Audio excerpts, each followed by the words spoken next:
Hi, welcome back to West Coast Geeks. I'm your host, Joaquin. How we doing, people?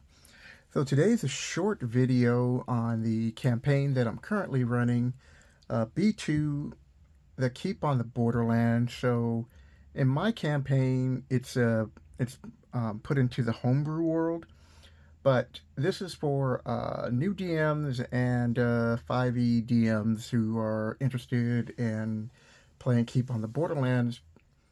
So, first of all, this is like my favorite adventure, and it holds a very special place in my heart for me because this is the module that really taught me how to be a DM, and their DM tips, and even in the first edition of it, really helped me discover what it means to be a DM and try to be a good DM.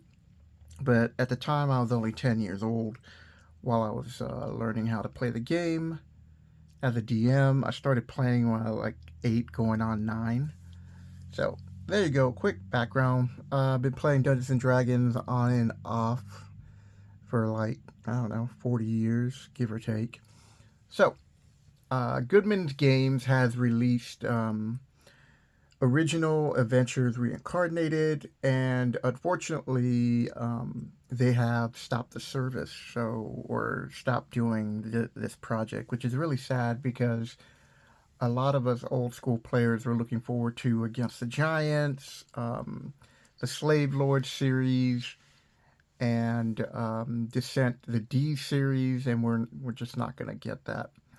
But if you're able to pick this up now, I did look on Amazon, and currently right now, depending on when you watch this video, they might have some more copies, but right now they don't, and that's a shame because they were selling this book for like $60. You can go on eBay. You can still get a brand new book around that, maybe a little bit more with taxes and shipping.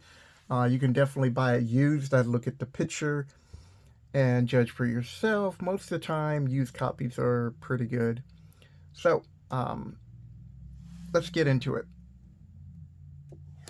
So, we're going to start off with session 0. My group has already played 2 sessions in. This is showing like the other versions of it, which they no longer do. So, the first thing I would advise DMs to read is the advice for dungeon masters. And as you can see, I got my own little tags on here because it didn't come with that little strip of cloth, which I can't think of the name of right now. Feel free to leave it in the comments below. And so this is really good advice. They have advice for notes for the dungeon master for B1. But since you're not going to be playing that, or you could, here's B2 notes, and these come in very handily. I went back and I started reading these. They show you how to design floor plans, how to be an effective dungeon master. That's from the original. They talk about time and designing challenge encounters. They deal with 5e, short rest, long rest. So Goodman Games did a really good job of converting this old school adventure into 5e. And dividing treasure and computing experience. The other one that I would hand out to new players, I'd photocopy it or turn it into a PDF and send it to them, is advice tips to the players. This is pretty long. I'm not going to read this, but they have some really good tips in here, and hopefully if a player is serious about the game, you'll know if they read this. So after you do this, whoa, don't tip the camera. Ooh, we got a full glance of Tiamat. So this is when your session 0 really kicks in, because by now you've decided to play the game, and you've already read that. You picked a time for you and your players. So I would, if you're meeting in person for your session 0, I would be reading this first part for the chapter 9, where it talks about the realms of mankind is narrow and constructed. And then this has a start, so which I'm going to be getting into the next video. So I just wanted to make this a short video for session 0. The other thing that a DM needs to get prepped for is the keep. And so there are several important NPCs in there. One of them's the gatekeeper, and I'm going to be doing videos on all of this. The other one over here is the tavern at 14. These 3 buildings right here are where you can get your different adventuring gear. 11 is a bank, which is very unique in the sense of when player characters first start the game, they can actually leave their loot in there for 1 month, and then after that they get charged a fee. They can also borrow money. When you're doing a session 0, you're talking about how these characters came together. And at that point, I would tell the characters, the players, like, have your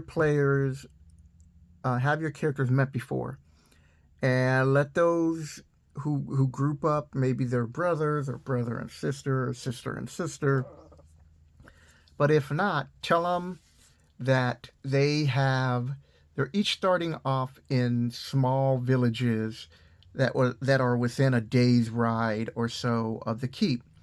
And so there are a lot of caravans that head to the keep. And also when we get into it and you look at the map is the keep's on the east, it's on the west. But towards the east, there's a road that goes on. And, you as the DM have got to decide, where does that other road go to? This is the last bastion of civilization. That's why it's called Keep on the Borderland.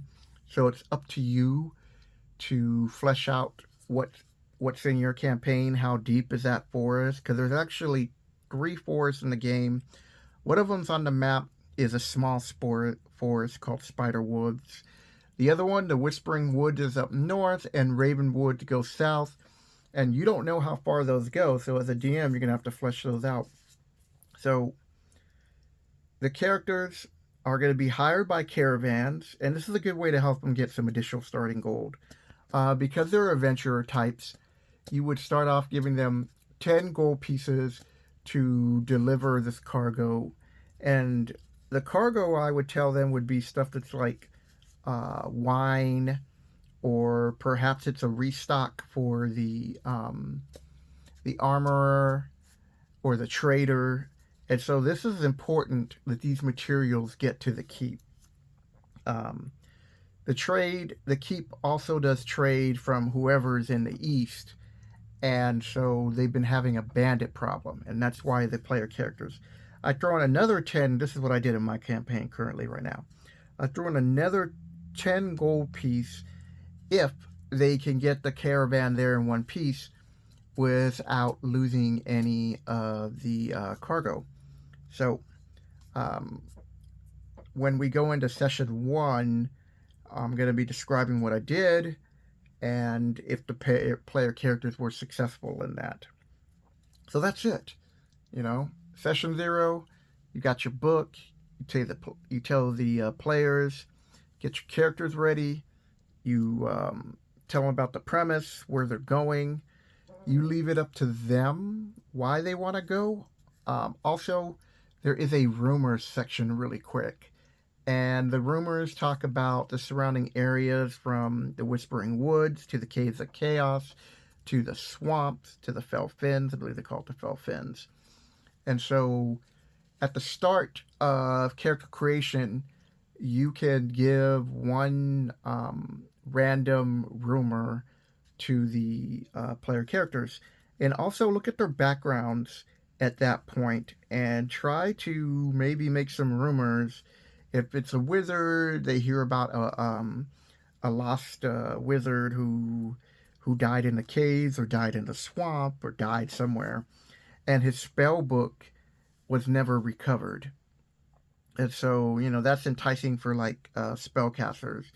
For martial types like fighters, paladins, rangers, you can talk about a magical weapon that they specialize in. Just because they're a paladin doesn't mean that they're going to specialize in a sword. Maybe they have a hammer. So you can, drop some rumors about a magical hammer. Other martial type, other like rogue, bard, monks, you can specify some kind of rumor of a long lost treasure specifically for them. So that's it, people. This is session 0. Next week will be Dungeon Master tips for running the first session, and then we're going to go into NPCs. There will be some player friendly videos because I'll be talking about what I'm doing in my campaign. So, with that, people, I hope you enjoyed this video. If you made it this far, I appreciate it if you hit the like button. And if you're enjoying the content, hit the subscribe and check out my other playlists. So, with that, people, have a good weekend. Take care.